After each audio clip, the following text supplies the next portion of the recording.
تو ایک آدمی گزرا اور کہتے تیری خیر ہوئے پہرے دارا روزے دی جالی چم لین دے. دوبارہ آیا تو میں نے اس کو پکڑ کے پوچھا, مجھے کہتا ہے کہ تانوں ساڈی بولی دی سمجھ آ جاندی.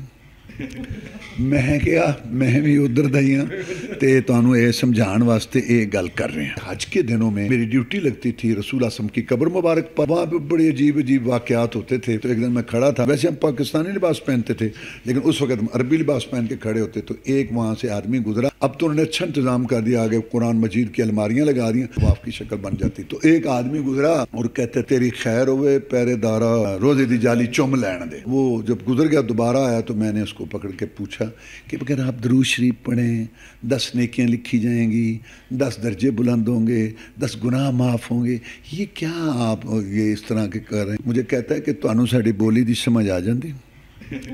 میں کہا میں بھی ادھر دا ہی ہاں تے تانوں اے سمجھان واسطے اے گل کر رہے ہیں. السلام علیکم ناظرین آج ہمارے ساتھ شیخ الحدیث استاذ العلماء شیخ حافظ عبدالغفار المدنی حافظہ اللہ ہمارے ساتھ موجود ہیں. ناظرین, حنفی مسلک سے یہ اہل حدیث کیسے ہوئے اور اس کے بعد اہل حدیث ہونے کے بعد بھی یہ شیخ الحدیث کیسے بنے اور مدینہ یونیورسٹی میں ان کو داخلہ کیسے ملا, آئیے جانتے ہیں. الحمدللہ رب العالمین والصلاة والسلام علی رسول محمد وآلہ واصحابہ اجمعین, اما بعد فاعوذ باللہ من الشیطان الرجیم.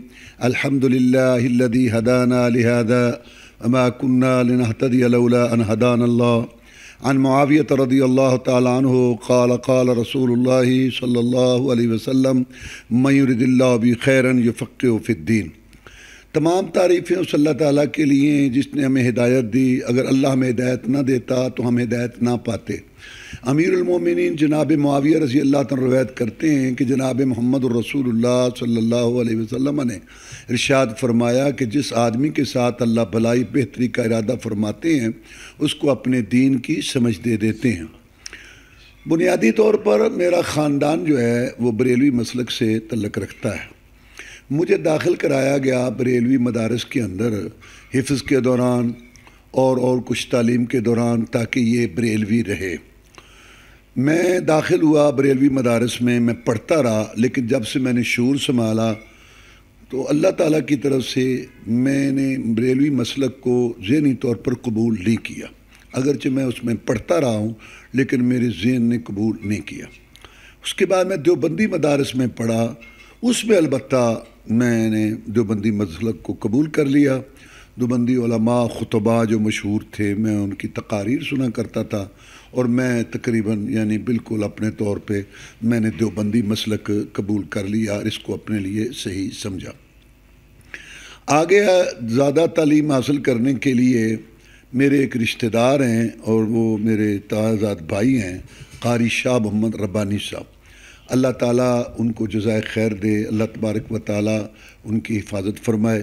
ہر آدمی میں خوبیاں کمیاں تو ہوتی ہیں لیکن ہمارے لیے وہ محسن ہیں کہ ہمارے خاندان کے اندر جو ہمارا علاقہ ہے یہ وادی اسون سے کیسر یا جدھر کے ہم رہنے والے تھے, اصل میں عوان فیملی میں جو ہمارا ہے اس میں ان کا بہت بڑا کردار ہے مسلک اہل حدیث کی طرف لوگوں کو راغب کرنے میں. مختصر طور پر یہ بات ہے کہ جب میں پھر کچھ بڑا ہو گیا شعوری طور پر میں دیوبندی بن گیا, میرے والد صاحب وفات پا چکے تھے, تو میرے بھائی نے قاری صاحب کو چونکہ ہمارے خاندان میں پڑھا ہوا وہی تھے تو انہوں نے کہا کہ اس کو لے جاؤ لیکن شرط میری یہ ہے کہ اس کو دیوبندیوں کے پاس داخل کرانا. ہاں کہ آپ نے نا دیوبندیوں کے پاس اس کو داخل کرانا ہے. تو مجھے انہوں نے ایک دیوبندی مدرسے میں داخل کرایا جو لاہور میں بڑا مشہور مدرسہ ہے دیوبندیوں کا. تو ایک قاری صاحب مجھے داخل انہوں نے کیا, وہ چلے گئے. دوسرے قاری صاحب نے صبح جب حاضری لگائی سب نئے لڑکوں کی, ہاں بھائی تو کہاں سے ہے, تو کہاں سے ہے. مجھے انہوں نے تمہیں کس نے یہاں داخل کیا ہے. مجھے بڑا ناز تھا کہ میں دیوبندی ہوں, یہ دیوبندیوں کا مدرسہ ہے. انہوں نے کہا آپ داخل نہیں ہیں, چلو جاؤ. اب حالانکہ وہاں اس وقت نا وہ کھانا پینے کا انتظام نہیں تھا, وہ 30 روپے مہینے کے دیتے تھے. تو ادھر پھر ہم نے نا وہ اپنا چارپائی بھی لی تھی, وہ چولہا وغیرہ بھی سارا یہ رکھا تھا. تو مجھے ویسے نا بس اللہ نے کہا, میں نے کہا یہ تو جی میں دیوبندی ہوں, یہ ہمارا مدرسہ ہے, یہ وجہ کیا. میں نے وہاں سے آ گیا. اب وہ قاری صاحب دلی طور پر تو چاہتے تھے کہ یہ میرے پاس آ جائے, میں اس کو اہل حدیث مدرسے میں داخل کراؤں, لیکن وہ مجبور ہو گئے بھائی کے کہنے کی وجہ سے. اور میں بھی دیوبندی تھا, میں بھی کہتا تھا کہ میں نے دیوبندیوں کے پاس پڑھنا ہے. تو وہ مجبور ہو گئے تو انہوں نے ادھر داخل کرا دیا. اب وہاں وہ مسئلہ ہوا جو میں نے آپ کو بتایا. تو میں وہاں سے آ گیا ان کے پاس. وہ تھے اکاڑا میں خطیب. تو میں نے کہا میں آ گیا. اندر سے تو وہ خوش ہوئے, اوپر سے مجھے ڈانٹا کہ میں نے ادھر تمہیں داخل کرایا, چارپائی لی, اتنا کچھ کیا, یہ کیا, اور تم آ گئے. میں نے کہا میں نہیں پڑھنا. انہوں نے مجھے کہا کہ تم کیسے کہاں سے آ گیا, تم جا, میں یہاں. اب انہوں نے مجھے کہنا شروع کر دیا کہ اکاڑا میں جامع محمدیہ ادارہ ہے اہل حدیثوں کا. نہ اہل حدیث انہوں نے لفظ نہیں کہا, کہ جامع محمدیہ ادارہ ہے, لکھیوں کا ادارہ ہے, بڑے یہ نیک لوگ ہیں, بڑے بزرگ ہیں, اور وہاں ہندوستان سے وہ بڑے, انہوں نے ان کے وہ فضائل مناقب بیان کیا. میں نے ایک سوال کیا کہ وہ اہل حدیث ہیں؟ میں کہ میں نے وہاں نہیں پڑھنا. وہ پھر خاموش ہو گئے. ایک ہفتہ تک یہ میرا معاملہ چلتا رہا. حالانکہ وہاں دیوبندی مدارس تھے, میں کسی مدرسے میں داخل ہو جاتا تو مجھے کچھ نہیں, میں بڑا ہو گیا تھا, کافی بڑا ہو گیا تھا. داڑھی تو اگرچہ میری نہیں آئی تھی, لیکن میں بڑا ہو گیا تھا, 17 سال کا ہوگا. اب وہ بیچارے بڑے پریشان. اور دوسرے تیسرے دن مجھے کہیں, ایک ہفتہ کے بعد میرے ذہن میں یہ بات آئی کہ یار یہ کتابیں ایک ہی ہوتی ہیں. کہتے ہیں ہاں کتابیں ایک ہی ہوتی ہیں, آگے یہ اپنا اپنا حساب بناتے ہیں. میں نے کہا اچھا میں داخل ہوتا ہوں اس شرط پر کہ آپ ان سے کہیں گے کہ یہ دیوبندی ہے اور اس کے ساتھ اہل حدیثوں والی کو بات نہیں کرنی. آپ خود کہہ رہے تھے؟ ہاں. انہوں نے کہا کہ یہ نہیں کہتے. جب پڑھنا تو میں پڑھتا ہی نہیں, میں تو نہیں پڑھوں گا. اب وہ چاہتے تھے کہ یہ پڑھے, اس کو داخل کراؤں. بہرحال یہ تو خیر وہ تیار ہو گئے کہ چلو ٹھیک ہے. ہم جامع محمدیہ اکاڑا میں گئے داخل ہونے کے لیے. تو انہوں نے بات کی تو انہوں نے داخلہ کہا کہ میں نے ان کو اشارہ کیا کہ وہ بات کرو نا. اس نے مجھے کہا کہ ایسی بات نہیں کرتے. میں نے اس کو کہا میں نے نہیں پڑھنا. وہ مجبور ہو گئے. انہوں نے کہا کہ یہ دیوبندی ہے تو یہاں پڑھے گا, آپ نے کوئی اہل حدیثوں والی بات اس کے ساتھ نہیں کرنی, یہ کہتا. انہوں نے کہا ہم نے کیا کرنی ہے, پڑھے. تو میں نے وہاں پڑھنا شروع کر دیا. مجھے شوق بڑا تھا پڑھنے کا. تو مجھے نہیں پتا تھا کہ دوسرے دن سبق سناتے ہیں. تو میں آدھے گھنٹے, باب و صرف تھی تو میں آدھے گھنٹے کے بعد سنوں. وہ بڑے خوش ہوئے کہ یہ لڑکا جو ہے نا اس کو پڑھائیں. وہ مجھ سے 2 3 4 میں دفعہ سبق سناتا تھا دن میں. مجھے نہیں پتا تھا کہ دوسرے دن سناتے ہیں. تو میں نے تو اپنے طرف سے نا, یعنی جو میں جیسے بھی شوق کہہ لو, جو بھی کہہ لو, میں کتابوں کو میں نے آگے لگا لیا. تو میں پڑھتا رہا. تو میرا نا اچھا ایک درمیان میں واقعہ ہو گیا کہ میں ابھی پڑھتا ہی تھا تو ایک قبرستان سے میں گزرا تو وہاں ایک دیگ پکی ہوئی اور ایک بیٹھا ہے ملنگ سا. تو کچھ لوگ ڈھول بجا رہے ہیں اور وہاں دھمال ڈال رہے ہیں قبر کے اوپر. تو میں نے سوچا کہ یہ کیا مسئلہ ہے. تو میں نے ان کو کہا کہ یہ کچھ اچھا جی قبروں میں تو بات ٹھیک نہیں ہے, تو یہ تو شادیوں میں ڈھول ہوتا. مجھے نہیں پتہ تھا مسئلے کا. شادیوں میں ڈھول ہوتا ہے تو یہ یہاں قبروں میں ڈھول ہے. تو مجھے انہوں نے ٹالنے کے لیے کہا کہ یہ بے وقوف لوگ ہیں, مطلب ہے کہ یہ چلا جائے. میں بجائے جانے کے ان کے پاس چلا گیا سمجھانے. میں نے کہا بے وقوفوں کو سمجھائیں پھر. تو میں نے ان کو جا کے کہا کہ دیکھو یہ قبر ہے, یہ اس طرح کو باتیں ہوئی ایسی. انہوں نے ڈھول بند کر دیا. اب میں تو چل پڑا تو پیچھے سے وہ آ گئے. تو وہ کام تو سارا ان کا تھا, میں تو نہ سمجھ سکا. تو انہوں نے آگے کہا کہ تم نے ڈھول کیوں بند کیا؟ کہتا وہ یہ کہہ رہا ہے, کہتا وہ تو وابی ہے. میں نے کہا یہ وابی ہے؟ ہاں. کہتا چلو بجاؤ. بجانا شروع کر دیا. اب میرے کان میں یہ بات پڑی تو میں نے کہا یہ کیا بات ہوئی, بات ٹھیک ہے تو وابی ہونے کی وجہ سے. اب صبح جب سبق پڑھنے کے لیے گئے تو میں نے استاد صاحب کو کہا کہ یہ وابی کیا ہوتا. استاد صاحب پریشان ہو گئے کہ کسی نے اس کو کہہ دیا ہے کہ یہ وہابیوں کا مدرسہ ہے, تم جاؤ. اب میرے لیے وہ مسئلہ تھا. استاد یہ کہتے ہیں پڑھو پڑھو, یہ ایسے شور ہوتے ہیں, لوگ باتیں کرتے ہیں. میں نے کہا نہیں, پہلے مجھے آپ یہ بتائیں کہ وہابی کیا ہے. پھر انہوں نے کہا بیٹا جب پڑھو گے پتہ چلے گا. ان کو یہ مسئلہ تھا کہ اس کو کسی نے برگشتہ کیا. مجھے وہ مسئلہ تھا. بلاخر مسئلہ کیا ہے میں نے پھر بتایا. پھر انہوں نے مجھے محمد بن عبدالوہاب کی تاریخ تھوڑی سی سمجھائی, بتائی جو سارا. تو یہ ایک دور تھا. تو میں دیوبندی بن کے پڑھتا رہا. تو پہلے سال میں اول نمبر آیا پورے جامعہ میں. جی میں انفی تھا. تو اس میں انہوں نے جب وہ تقریب ہوتی ہے, انعامات ہوتے ہیں نا, تو مجھے انہوں نے کتاب دی ابکار المنن فی تنقید آثار السنن. یہ علامہ نیموی کی کتاب ہے جس پر رد لکھا ہے شیخ عبد الرحمن مبارک پوری رحمۃ اللہ علیہ, صاحب تحفۃ الحافظ. اس وقت تو مجھے کسی بات کا پتہ نہیں تھا. بعد میں وہ مجھے دی موٹی کتاب. اس وقت مجھے یاد ہے 25 روپے کی آئی تھی. 25 روپے بڑے تھے اس وقت. تو اس کے اوپر لکھا ہوتا اول کے لیے. اب دوسرے لڑکوں کو انہوں نے پہلی کلاس دی, رومال دیے, پیسے دیے. تو میرے دل میں آیا کہ انہوں نے تعصب کیا ہے, ان کو میں چھوٹا تھا نا، میں چاہتا تھا کو پیسے ملیں، کو کپڑے ملیں، تو ان کو رومال دیے پیسے مجھے، حالانکہ یہ قیمتی تھی، تو ان کا ذہن یہ تھا آگے پڑھے گا، اس کو پڑھے گا. میں نے کہا دیکھو انہوں نے ادھر سے گیا، تو میرے ذہن میں یہ بات آئی، تو اور میرے ذہن میں ان کے متعلق ہو گیا کہ یہ اچھے لوگ نہیں ہیں، یہ اپنے آدمیوں کے کرتے ہیں. تو دوسرا سال شروع پھر ہو گیا. ہمارا وہاں امتحان لیتے تھے حافظ عبداللہ بڈھی مالوی رحمۃ اللہ علیہ، شیخ الحدیث وہاں اس وقت جامعہ محمدیہ میں تھے، مولانا عبدو جنہوں نے وہ اشرف الحواشی لکھا ہے، اشرف الحواشی بھی لکھا ہے، اور وہ کتاب قرآن مجید ہے، اور مفردات القرآن ہے امام راغب اصفہانی کی، اس کا اردو ترجمہ بھی کیا ہے. شیخ الادب ان کا لقب تھا. وہ بڑے بڑے علماء شیوخ کے استاد تھے. مولانا عبدو صاحب وہ شیخ الحدیث صاحب تھے، اور مولانا عبداللہ امجد چھتوی رحمۃ اللہ علیہ وہ نائب تھے، اور امتحان کے لیے حافظ عبداللہ بڈھی مالوی رحمہ اللہ آیا کرتے تھے. تو دوسرے سال جب آدھا سال گزرا، بلوغ المرام شروع ہو جاتی، تو میں نے حدیث پڑھ لی رفع دین کی، لیکن میں نے کہا چونکہ ہم نے تو نہیں کرنی نا، تو پھر میں نے رفع دین تو میں نے تو نہیں کہ میں تو حنفی رہا. اب میں بس میں بیٹھا سفر کر رہا تھا، تو رومال میں نے اوپر لیا ہوا تھا، میرے پاس کتابیں تھیں مختلف، تو وہ کتابیں انہوں نے اندازہ لگا لیا بس والوں نے کہ یہ مولوی ہے، کسی مدرسے کا طالب علم ہے، تو انہوں نے مولویوں کے خلاف باتیں شروع کر دیں. یہ کھاتے ہیں، یہ ختم دیتے ہیں، یہ تیسرا کرتے ہیں، یہ 40واں کرتے ہیں، یہ فلاں کرتے ہیں فلاں. میں سمجھ رہا تھا کہ میرے متعلق مجھے دیکھ کے باتیں کر رہے ہیں نا. تو بس والے سارے جیسے محظوظ ہو رہے تھے کہ ہاں سیٹ بائی سیٹ بیٹھے تھے، صاحب سن رہے تھے.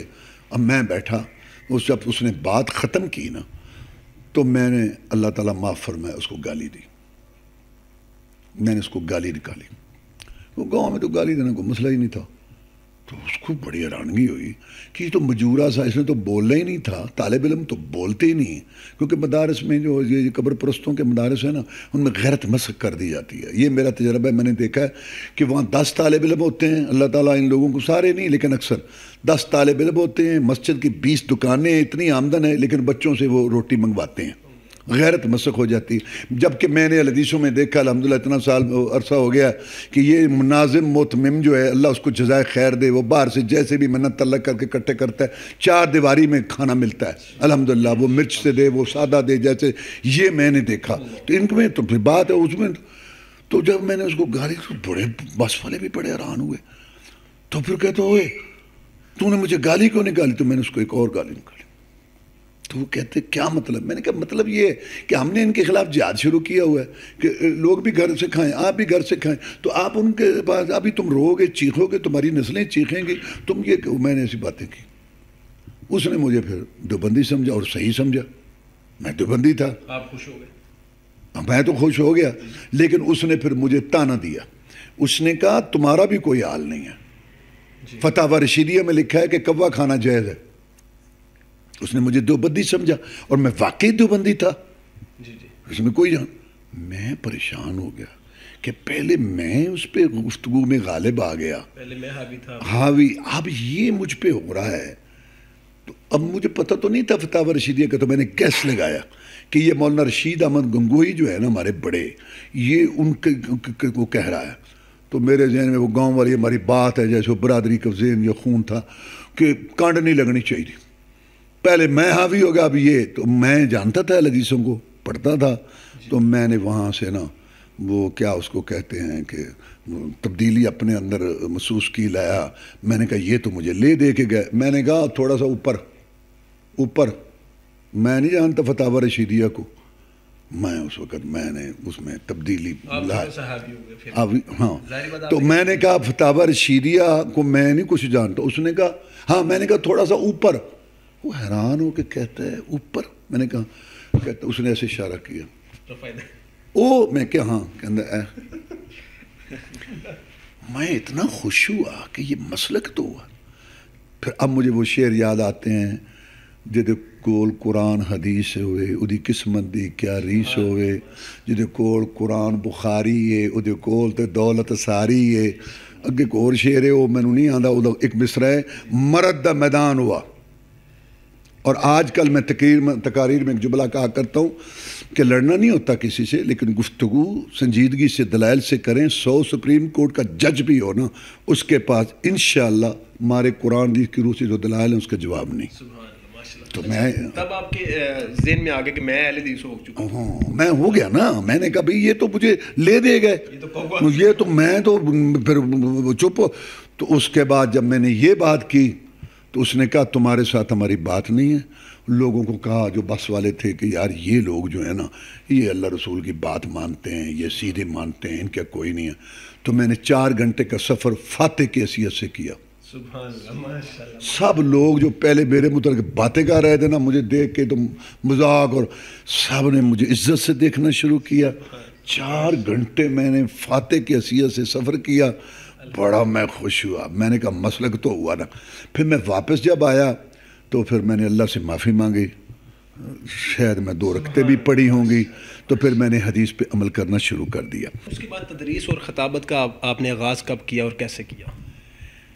تدریس کے لیے جب مدینہ شریف سے میں فارغ ہوا تو سعودی عرب والوں نے مجھے مبعوث کیا. سب سے پہلے انہوں نے مجھے جامعہ ابوبکر الاسلامیہ کراچی میں گلشن اقبال میں بھیجا. تو وہاں میں نے پڑھانا شروع کر دیا. عربی میں پڑھانا ہوتا تھا. تو وہاں 25-26 ملکوں کے لڑکے پڑھتے تھے, اور اساتذہ میں آدھے عرب تھے, آدھے جو پاکستانی تھے باہر کے پڑھے ہوئے. تو وہاں سے میں نے 81 میں پڑھانا شروع کیا.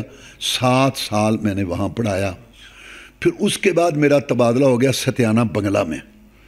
تو یہاں میں جب آیا تو انہوں نے یہاں ایک شعبہ کھولا میرے لیے کہ مدارس کے فارغ لڑکے پڑھیں گے اور آپ ان کو پڑھائیں گے. تو 5 سال میں مدارس کے فارغ لڑکوں کو پڑھاتا رہا. سال کا کورس ہوتا تھا, باقی حفظ تھا. اس کے بعد یہاں مدرسہ کھلا تو مدرسے میں بھی میں پھر پڑھاتا رہا. اس میں یہاں میرا تدریس کا جو عرصہ ہے وہ 9 سال ہے. یعنی وہاں 81 سے 87 پڑھایا, 87 سے 96 میں نے یہاں ستیانے میں پڑھایا مرکز دعوت سلفیہ میں.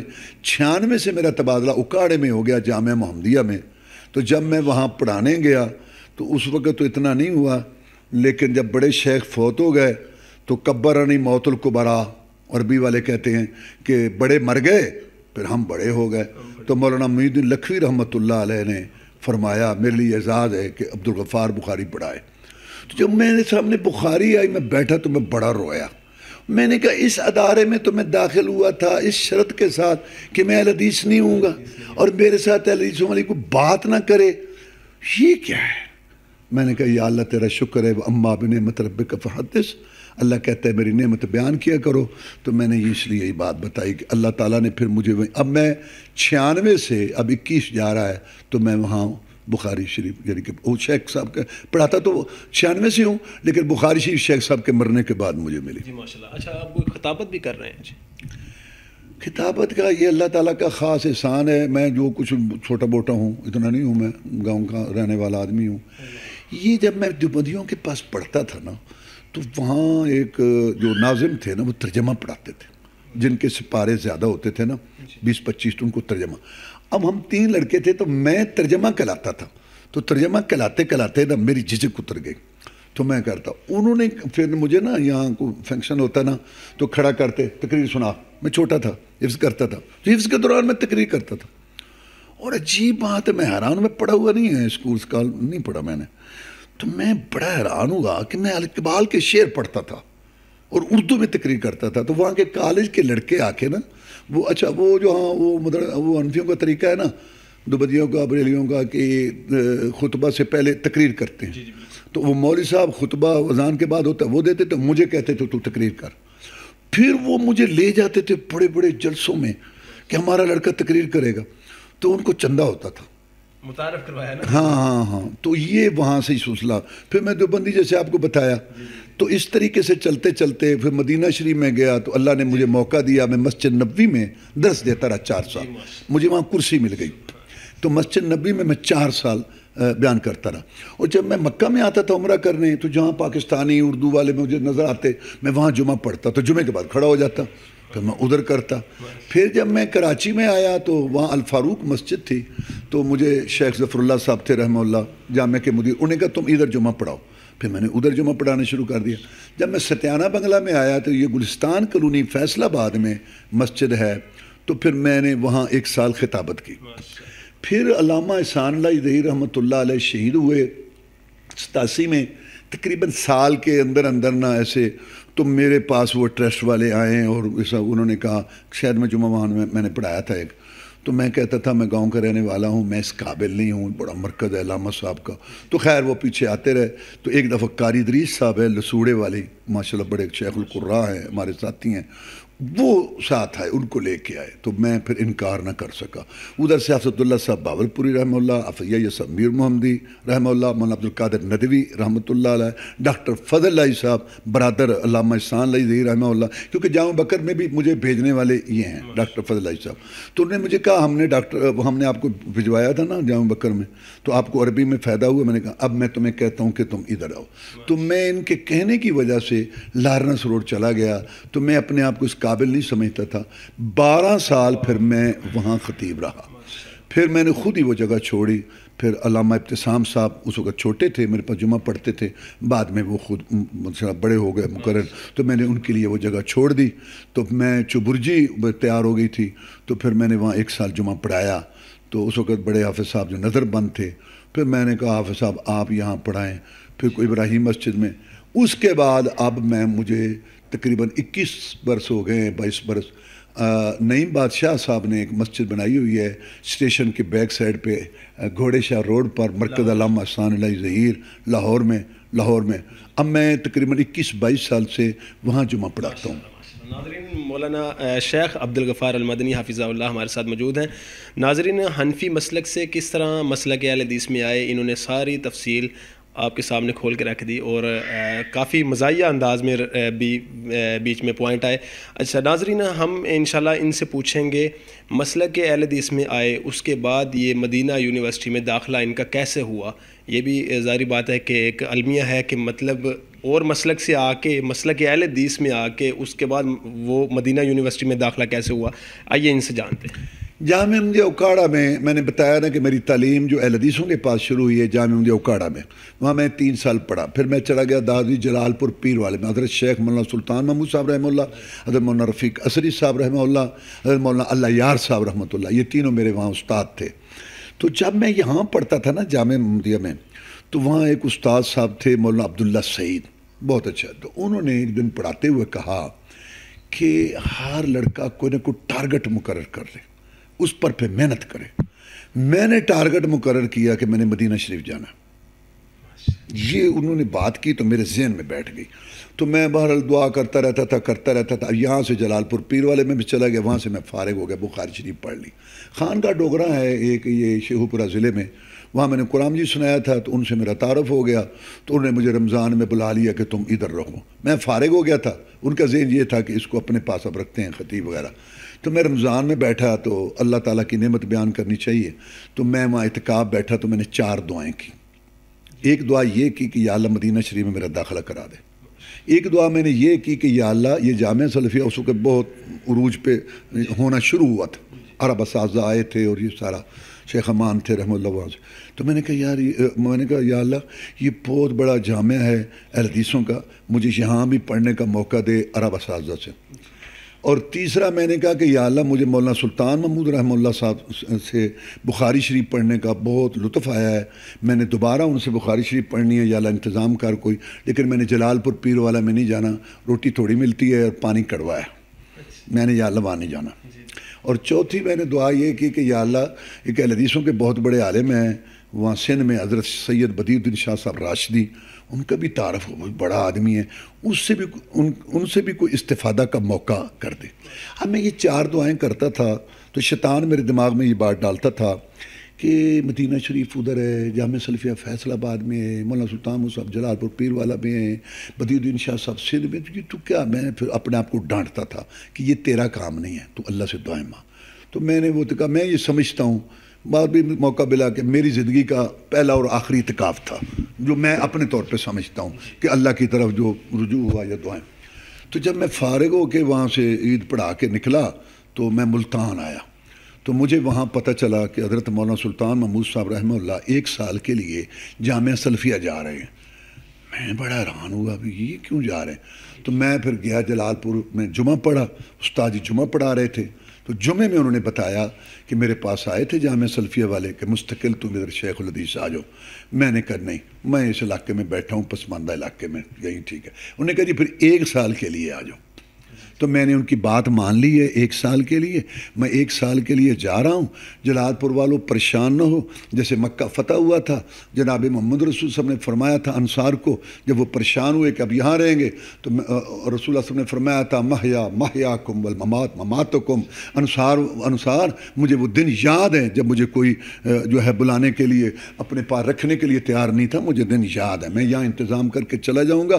میں محمد صلی اللہ علیہ وسلم کا جو جینا بھی تمہارے ساتھ ہے، مرنا بھی. میں سلطان محمود وہی بات تمہارے ساتھ وعدہ کرتا ہوں، اے جلال پور والو، سلطان محمود کا جینا بھی تمہارے ساتھ ہے اور مرنا بھی. میں 1 سال کے لیے جاؤں گا اور مہینے میں 1 جمعہ پڑھانے آؤں گا. تو جمعے کے بعد ملے تو وہ پڑھاتے اردو میں تھے، باتیں وہ پنجابی میں سریکی میں کرتے تھے. تو محبت سے نا وہ مولویہ کہتے تھے. تو میں ملا تو مجھے کہتے مولویہ. میں نے کہا جی. کہتے یار وہ تھوڑا جڑا علاقہ ہے نا پنجاب دا، میں ادا سوں ہاں کوئی نہیں. تو میں جامعہ سلفیہ سے جا رہے ہیں چیمہ ہی، یہ مولانا عبد الرحمن صاحب چیمہ حافظ اللہ تعالیٰ، یہ میرے کلاس فیلو ہیں، شیخ الحدیث ہیں بڑے. چیمہ ہی آ رہے تو وہ قاسم بھی تے اور بھی تم ہی اتھے آ تے رل کے راسوں اتھاں پڑاسوں انا کی منگے 2 اکھاں.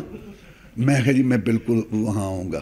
پھر حضرت شیخ مفتی جماعت عبدالستار حماد صاحب بھی وہاں تشریف لائے. اب وہاں یہ قانون تھا جامعہ سلفیہ میں، یہ عرب اساتذہ کے تعاون سے یہ بنا. پہلے 2 لڑکوں کا مسئلہ تھا کہ جو 2 لڑکے جامعہ سلفیہ میں پہلے نمبر پر آ جائیں گے نا، پہلا اور دوسرا، وہ داخل، کوئی درخواست کچھ نہیں، بس کوٹا تھا. تو نمبر پر آئے حافظ مسعود عالم صاحب حافظ اللہ تعالیٰ، اور مولانا عبدالحمید اظہر صاحب تھے اسلام آباد میں. مولانا عبدالحمید اظہر وہ فوت ہو گئے. یہ 2 گئے. اس کے بعد پھر کوٹا 4 کا ہو گیا. جب 4 کا کوٹا ہوا تو پھر عبدالستار حماد صاحب، مولانا داود فہیم ہوا کرتے تھے رحمہ اللہ، وفات پا گئے ہیں، اور میں اور ایک اشرف صاحب ہیں، وہ زمبیا میں افریقہ میں ہوتے ہیں. ہمارا 4 کا نمبر، 22 لڑکے تھے، ہم 4 جو ہیں اس میں آ گئے. تو اس وجہ سے ہم پھر جامعہ سلفیہ کی طرف سے سعودیہ گئے. اس طریقے سے ہمارا وہ داخلہ ہو گیا. ناظرین، شیخ کے الحمدللہ ہزاروں شاگرد ہوں گے، انشاءاللہ ہم پوچھیں گے. ان شاگردوں میں سے سننے میں آتا ہے قاری خالد مجاہد اور قاری بنیامین عابد صاحب ان کے شاگرد خاص ہیں. انشاءاللہ پوچھتے ہیں کہ کتنے تقریباً ان کے شاگرد خاص کتنے ہیں اور ان کے نام بھی بتائیں. دیکھیں، میں نے اللہ کی توفیق سے 81 میں پڑھانا شروع کیا جامعہ ابوبکر الاسلامیہ میں. 25-26 ملکوں کے لڑکے پڑھتے تھے. اس میں عراق کے بھی تھے، ایک آدھ سعودیہ کا بھی تھا، بحرین کے بہت تھے، وہ ہمارے شاگرد ہیں یہ عرب میں. باقی Indonesia, Malaysia, Sri Lanka, Burma کے تو لڑکے بہت تھے. باقی پاکستان کے بھی تھے. تو وہاں 7 سال پڑھایا اللہ تعالیٰ کی توفیق سے. تو وہ 7 سالوں میں مجھے جو یاد پڑھتے ہیں نا، ایک تو جو جامعہ ابوبکر اسلامیہ میں جو شاگرد ہیں نا، یعنی اساتذہ جو پڑھا رہے ہیں اس ٹائم، وہ یا میرے شاگرد ہیں یا میرے شاگردوں کے شاگرد. ایک دفعہ میں وہاں گیا تو میں نے وہاں لیکچر دیا، تو وہاں چائے میں بیٹھے سارے، تو میں نے کہا یہ تو میرے شاگرد ہیں. تو وہاں وہ جو اساتذہ تھے انہوں نے کہا جی یہ آگے والے ہمارے شاگرد ہیں، تو لہٰذا سارے آپ کے ہی ہیں. تو وہاں جو مشہور ہیں، جو ان کا مجھے ڈاکٹر محمد حسین صاحب ہیں، PhD ریاض سے پڑھے ہیں، پھر PhD کی ہے انہوں نے، اور ڈاکٹر طاہر باغ صاحب ہیں، اور ایک ڈاکٹر مقبول صاحب وہاں رسالہ نکلتا ہے اس کے ایڈیٹر ہیں، اور مکہ سے انہوں نے کیا ہے. ایک ڈاکٹر افتخار صاحب ہیں. اچھا، ایک پروفیسر ابراہیم بٹی صاحب بڑے مشہور ہیں. تو ایک فاروق قصوری صاحب ہیں، وہاں کراچی میں بڑے مشہور ہیں. اچھا، ایک میرے شاگرد ہوا کرتے تھے مولانا ارشد وزیر آبادی، تو وہ وہاں مرکزی جمعیت اہل حدیث کے ناظم تھے. ہاں، وہاں وہ کراچی میں بیچارے پھر جگر کے مریض فوت ہوئے. ایک سندھ میں آج کل بڑے مشہور ہیں علامہ طارق صاحب، وہ وہاں میرے خیال ہے مرکزی جمعیت اہل حدیث کے وہاں امیر بھی ہیں علاقے کے، وہ بھی ہمارے شاگرد ہیں. یہ تو مجھے، اور باہر کے جو ہے ایک احسان مصطفیٰ مجھے یاد آ رہا ہے، ملیشیا کا ایک زبدی تھا. وہ میں گیا نا جب باہر دورہ کیا، ادھر میں گیا کمبوڈیا میں، اور وہ کیا تھائی لینڈ میں، ادھر ہم گئے تھے اماموں کو پڑھانے، عربی میں پڑھا. تو میں کوالمپور میں آیا تو وہ لڑکے مجھے ملنے آئے، اور تو سارے گئے ہمارے شاگرد. تو یہ تو ادھر تھے، باقی کوئی ادھر کے. پھر میں آ گیا یہاں ستیانے میں. یہاں جو شیخ الحدیث صاحب ہیں اس ٹائم ستیانہ میں، جناب شیخ بشیر احمد صاحب، وہ ہمارے شاگرد ہیں. وہاں اور اساتذہ بھی ہمارے شاگرد ہیں. قاری خالد مجاہد صاحب بھی ٹھیک ہے ہمارے شاگرد ہیں. بنیامین اچھا یہ تو یہ ادھر کے اور بھی مجھے اب یاد نہیں یام نام آ رہا ہے. اور اچھا کئی نا یہ کالجوں میں پروفیسر ہیں ہمارے اور یونیورسٹیوں میں، وہ بھی ہمارے ہیں ملتے رہتے ہیں. پتوں کی پروفیسر میں بصیر پور میں ہیں. اچھا ایک ہمارے شاگرد ہیں کراچی کے پروفیسر ابراہیم محمدی، وہاں ڈیرہ غازی خان میں پروفیسر ہیں اور جماعت غرباء حدیث کے بڑے وہاں ذمہ دار ہیں. ایک راجن پور کے ہیں شیخ عبدالرحیم، راجن پور کے، وہ بھی غرباء کے وہ بھی ہمارے. ایک سید عبدالغفار شاہ صاحب ہیں، یہ خانے وال میں بہت بڑا ادارہ چلا رہے ہیں بنات کا، وہ بھی ادھر. یہ کراچی کے ہو گئے، ستیانے کے بھی کافی ہیں. ایک میرے نائب ہیں وہاں جامعہ مدینہ اکھاڑا میں، اور شیخ الحدیث ہیں رینالہ بنات کے مدرسے میں، شیخ محمد یحییٰ صاحب، وہ بھی ہمارے ادھر وہ شاگرد ہیں. تو اس طرح کر کے نا مجھے کچھ. ہاں ایک اسلام آباد میں خالد سیف اللہ صاحب وہاں لیکچرار ہیں کسی کالج میں، تو وہ بھی ہمارے شاگرد ہیں. اس طرح کافی ہزاروں کی تعداد میں شاگرد خاص ہیں ان کے. پڑھانا شروع کیا نا تو جیسے میں بتایا 7 سال وہاں، 9 وہاں، اور اب 23-24 سال ہو رہے ہیں کاڑا میں. بنات کو بھی پڑھاتا ہوں، بنات کو بھی میں بخاری شریف پڑھاتا ہوں. شیخ آپ آج کل کے خطبہ حضرات کو کوئی پیغام اہم دینا چاہیں گے؟ دیکھو بات یہ ہے خطبہ حضرات یا مبلغین حضرات جو ہے نا، سب سے پہلے تو قرآن مجید کی یہ آیت ہے قُلْ هَٰذِهِ سَبِيلِي أَدْعُو إِلَى اللَّهِ عَلَىٰ بَصِيرَةٍ. اے نبی کہہ دے میں بلاتا ہوں نا، یہ میری راہ ہے توحید سنت والی، میں اس کی دعوت دیتا ہوں اللہ کی طرف. علی بصیرہ، دلیل مطالعہ کریں، ذمہ داری سے مطالعہ کر کے اس میں آپ دیکھیں جو بات صحیح ہے. میں لڑکوں کو بھی یہی سمجھاتا ہوں. تو اس کے لیے مشکات شریف بہت اچھی کتاب ہے، اس میں موضوع بلکہ پہلے آپ آیات دیکھیں، اس میں طبیب القرآن بھی آپ دیکھ سکتے ہیں. یہ حافظ صلاح الدین یوسف صاحب نے جو وہ تیار کی ہے قرآن مجید کے شروع میں انہوں نے لگائی ہے فہرست مضامین کے لحاظ سے، اور بھی اس طرح. اور مشکات شریف سے آپ کو مضامین، آج کل تو نیٹ ہے، نظرت النعیم بھی بڑی زبردست کتاب ہے، تو اس کو مطالعہ میں رکھیں. کوشش کریں کہ اپنے خطابت میں تقریر میں آیات پھر احادیث، آیات صحیح پڑھے. ایک یہ بڑا مسئلہ ہے کہ ہمارے جو ہے نا اکثر علماء خطباء حضرات جو ہے نا گاؤں میں پڑھا ہوتا ہے قرآن مجید اپنے، یعنی کہ گاؤں میں کسی اپنے یعنی خاتون بزرگ خاتون سے یا گاؤں میں، پھر وہ آگے جناب سکول پڑھتے ہیں، مدارس میں جاتے ہیں، کہیں باہر چلے جاتے ہیں، دوبارہ پیچھے مڑ کے قرآن کو نہیں دیکھتے. بھئی کم از کم اس قرآن مجید کو سیدھا تو کر لو. 6 مہینے بھی نہیں اس پہ لگاتے اور قرآن غلط پڑھتے ہیں اکثر. اور میں حیران اس پر ہوتا ہوں کہ جن کو قرآن صحیح پڑھنا آتا ہے نا، وہ بھی عوام کے آگے آ کے غلط پڑھتے ہیں. کہتے ہیں جو لوگ خوش ہوتے ہیں، یہ تو کوئی بات نہ ہوئی. آپ نے پیار محبت سے لوگوں کو پیچھے لگانا ہے، آپ نے ان کے پیچھے نہیں لگانا. ایک تو یہ بات ہے. دوسرا آپ قرآن حدیث بیان کرتے جائیں، کوئی ضرورت نہیں کسی کا نام لینے کی یا وہ مثالہ لگانے کی، یا اس کو کوئی ضرورت ہی نہیں ہے. قرآن حدیث بیان کرتے جائیں، قرآن سناتے جائیں. ہم 2 گھنٹے لگے رہیں قرآن حدیث سناتے رہیں، ہمیں کوئی اس میں وہ نہیں ہے کہ ہم یہ کہیں کہ ہم وہ ہیں ہم وہ ہیں. ہمیں کوئی ضرورت ہی نہیں ہے کہنے کی. کلمے میں 2 کا ذکر ہے، اللہ رسول. اذان میں 2 کی گواہی، اللہ رسول. خطبے میں 2 کا، تشہد میں 2 کا اعلان ہے، اللہ رسول. قرآن میں اطیعوا اللہ و اطیعوا الرسول. قبر میں بھی سوال جواب جو ہے اللہ اور اس کے رسول کو ہوگا. باقی سب کی عزت احترام کرو، قرآن حدیث سناتے جو کوئی ضرورت نہیں ہے ویسی کو بات کرنے کی. خود بخود لوگ سمجھتے جاتے ہیں. تصانیف میں اس میں ایک کتاب ہے ایک بہت بڑے شیخ کی، 1800 حدیث ہیں اس میں. وہ وقت کی فضیلت، عمل کی فضیلت اور جگہ کی فضیلت میں انہوں نے بہت استقصاء کیا ہے. تو اس پہ میں نے وہ کام کیا ہے. وہ صحیح فضائل اعمال کے نام سے موجود ہے. تو اسی طرح یہ سورۃ یونس کی تفسیر اور سورۃ الانعام کی تفسیر اور سورۃ الحجرات کی اور سورۃ العصر کی تفسیر، خسارہ سے بچنے والے لوگ، یہ بھی میری وہ چھپ چکی ہیں. باقی جب میں سعودی عرب میں پڑھتا تھا تو وہاں سب سے بڑی بات جو مجھے اللہ تعالیٰ نے توفیق دی وہ یہ ہے کہ عقیدے میں بڑا نکھار آیا. یعنی وہاں جا کے نا میں بڑا حیران ہوا کہ ہمارے مدارس میں اس وقت شرح قائد نصفی پڑھائی جاتی تھی، جس میں اللہ کے متعلق لکھا ہوا ہے کہ نہ اللہ تبارک و تعالیٰ اوپر ہے، نہ جہان میں ہے، نہ باہر ہے، مطلب ہے بالکل وہ یعنی قرآن حدیث کے مطابق نہیں ہے، مطابق نہیں. لیکن وہاں جا کے ہمیں صحیح عقیدے کا تعارف ہوا. اس کے بعد تو خیر سعودی سے ماشاءاللہ مشائخ بھی آئے، کتابیں بھی آئیں، اور پھر یہ سارا شرح عقیدہ تحویہ، عقیدہ واسطیہ، عقیدہ سنت والجماعہ، یہ سارے سامنے آئے. لیکن المیہ تھا کہ اہل حدیث مدرسہ ہے، 7 سال تعلیم ہے اور عقیدے کی کتاب کوئی نہیں. ہم اس دور میں یہاں پڑھے. ناظرین، شیخ الحدیث مولانا عبدالغفار المدنی حفظہ اللہ ہمارے ساتھ موجود ہیں. ناظرین، قاری عبدالمتین شاہین صاحب سے بھی ہم بات کریں گے کہ آج ہمیں نہایت ہی زیادہ خوشی ہوئی ہے، اور قاری صاحب کو کیسے مطلب کہ انہوں نے کیسا محسوس کیا کہ آج شیخ صاحب کے ساتھ ملاقات کی. جی قاری صاحب، کیسا ماشاء اللہ محسوس ہوا؟ دیکھیں جی، بسم اللہ الرحمن الرحیم. سب سے پہلے تو ہم شیخ الحدیث صاحب حافظ عبدالغفار مدنی صاحب کا شکریہ ادا کرتے ہیں کہ انہوں نے اپنا قیمتی وقت جو ہے وہ ہمیں دیا. تو ہمارے لیے سعادت کی بات ہے، بلکہ ایم ایس جو کی ٹیم ہے ان کے لیے بھی، اور اس کے جو ویورز ہیں، اس کو سننے والے ہیں، ان کے لیے بھی یہ اعزاز کی بات ہے کہ یہ ان کے ماشاءاللہ 1 نہیں 2 نہیں ہزاروں کی تعداد میں شاگرد ہیں، اور شاگرد بھی ایسے الحمدللہ جو کہ شیخ الحدیث بنے ہیں. اور شیخ الحدیث یعنی کہ ہمارے استاد بیٹھے، میرے خیال سے وہ زیادہ بہتر بتا سکتے ہیں کہ میرے خیال سے اس کو کہا جاتا ہے کہ جو یعنی کہ بخاری شریف یعنی کہ وہ پڑھا سکتا ہو، تو باقی یہ بہتر زیادہ بتا سکتے ہیں. تو ہمارے لیے سعادت کے لمحات تھے، بہت اچھا وقت ان کے ساتھ گزرا ہے.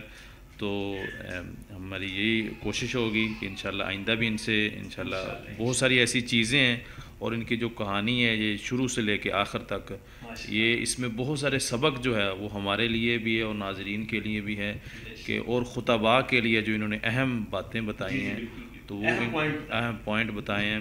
اور جو خاص بات بتائی ہے علماء کرام کو، جو خطباء ہیں، کہ وہ قرآن مجید کو صحیح پڑھیں. ٹھیک ہے، یہ بہت بڑا ایک نقطہ ہے اور لمحہ فکری ہے ان خطباء کے لیے کہ جنہوں نے قرآن تو پڑھا ہے. دیکھیں، یہ قرآن ہی کی وجہ سے اللہ نے آپ کو عزت دی ہے، اس قرآن ہی کی وجہ سے اللہ نے آپ کو یہاں تک پہنچایا ہے. اگر اس کو ہی آپ صحیح نہیں پڑھیں گے، آپ خود نہیں اس کو صحیح پڑھ سکتے، تو آپ لوگوں میں کیسے انقلاب لائیں گے؟ ٹھیک ہے، تو یہ بہت ہی ہمارے لیے ایک سب کے لیے جو ہے خطباء کے لیے ہمارے لیے ایک سبق آموز ایک یہ انہوں نے گفتگو کی ہے. اللہ تعالی ہمیں مزید ان سے علم حاصل کرنے کی توفیق عطا فرمائے. ناظرین، حافظ عبدالغفار المدنی حافظہ اللہ ہمارے ساتھ موجود تھے. ناظرین، آپ نے مکمل انٹرویو سماعت فرمایا. ناظرین، شروع سے لے کے آخر تک ہر بات انہوں نے فرقہ واریت پہ بھی بات کی کہ فرقہ واریت میرے تو خیال سے انہوں نے ڈکے چپے الفاظ میں تو کہا، لیکن نام لے کے انہوں نے کہا مقصد نہیں ہوتا کہ نام لے کے کوئی بھی تقریر کی جائے، بیان کیا جائے. اور علماء کو بھی، واعظین کو بھی ایک پیغام دیا گیا کہ کوئی ضروری نہیں ہے کہ آپ پیچھے سے تو آپ قرآن صحیح پڑھتے ہیں تو آگے آ کے جس طرح عوام آپ کو سننا چاہتی ہے آپ اس طرح کے بن جاتے ہیں. ناظرین، آپ انشاءاللہ ان کی یہ گفتگو سماعت فرمائیں. قاری بنیامین عابد اور قاری خالد مجاہد صاحب کے یہ استاد محترم ہیں، اور ہزاروں جو ہے ان کے شاگرد خاص ان کے پائے جاتے ہیں. ناظرین، آپ شیخ کی گفتگو سماعت فرمائیں اور ویڈیو کو لائک اور شیئر ضرور کریں. مزید اس طرح کی ویڈیو کے لیے ہمارے چینل سبسکرائب کریں. السلام علیکم.